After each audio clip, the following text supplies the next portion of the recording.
देखिए, अभी क्या है कि आज की डेट में सारी जो मानसून की कंडीशंस है वो सेटिस्फाई हो गई। उसके साथ ही अभी एक लो प्रेशर एरिया बना हुआ है जो भी नॉर्थ वेस्ट बे में है। कल तक एक लो प्रेशर एरिया था, सौराष्ट्र कच्छ में था। तो उसके अलावा एक ईस्ट वेस्ट ट्रफ जोन बना हुआ है और ये सारी चीज़ें मानसून के लिए काफ़ी फेवरेबल हैं।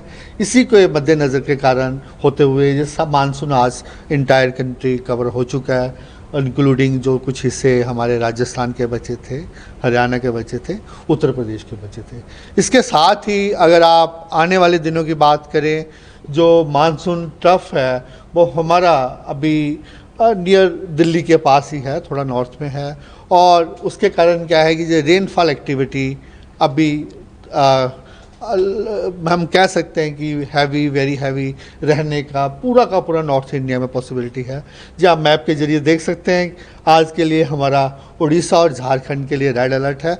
उसका कारण क्या है कि वहाँ एक लो प्रेशर एरिया बना हुआ है, जिसके कारण हमने वहाँ 20 सेंटीमीटर से ज़्यादा रेनफॉल का वार्निंग दिया है, जिसके कारण ये रेड है। इसके अलावा आप देख सकते हैं कि हिमाचल और उत्तराखंड के लिए भी रेड है, वहाँ कंटिन्यूस वेरी हैवी रेनफॉल हो रहा है। उसका इम्पैक्ट को नज़र रखते हुए हमने वहाँ रेड अलर्ट दिया है।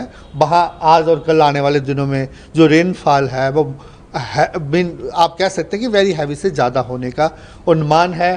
पंजाब, हरियाणा, वेस्ट यूपी के लिए भी हमारा ऑरेंज अलर्ट है, वहाँ भी हम 12 सेंटीमीटर से ज़्यादा रेन अनुमान लगा रहे हैं। अगर आप एनसीआर दिल्ली की बात करें तो ऑलरेडी रेनफॉल एक्टिविटी चल ही रहा है, कल से भी, कल भी रहा है और आज और कल भी, जहां लाइट मॉडरेट रेनफॉल रहने का अनुमान है।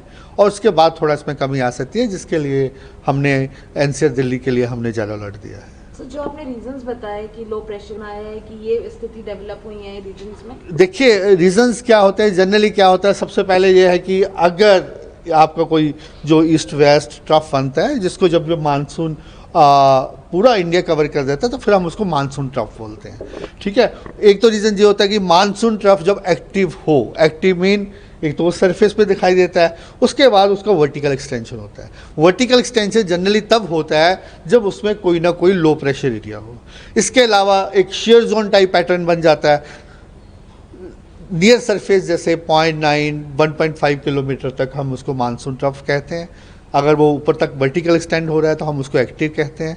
उसमें जनरली वो तब होता है जब उसमें कोई लो प्रेशर एरिया एम्बेडेड होता है। एम्बेडेड मीन ट्रफ जा रहा है, उसके ऊपर एक लो प्रेशर बना हुआ है कहीं, जहाँ पे कहीं ना कहीं उस ट्रफ के पास। और उसके बाद अपर लेवल में जब शेयर जोन बन जाता है, जैसे वो 3.1, वो भी उसी टाइप का होता है, एक साइड में वेस्टर्ली, एक easterly. They are all very favourable features for monsoon. Wind speed का अगर बता दें कि क्या? देखिए, विंड को इतना कोई सिग्निफिकेंट नहीं है, वो तो मानसून के लिए यही है कि अभी पूरा करंट आपका बे ऑफ बंगाल से आ रहा है, मॉइस्चर अरेबियन से आ रहा है, लो प्रेशर एरिया है, जो सारी चीज़ों के कारण ही जहाँ रेनफॉल एक्टिविटी ज़्यादा है। कितने दिन रहना है अभी? देखिए, नॉर्थ वेस्ट इंडिया में 2 से 3 दिन काफ़ी ज़्यादा एक्टिविटी रहेगा। उसके बाद जब मानसून ट्रफ ऑसिलेट करता रहता है, उसके बाद जैसे ऑसिलेट करेगा फिर थोड़ा कमी आने की पॉसिबिलिटी।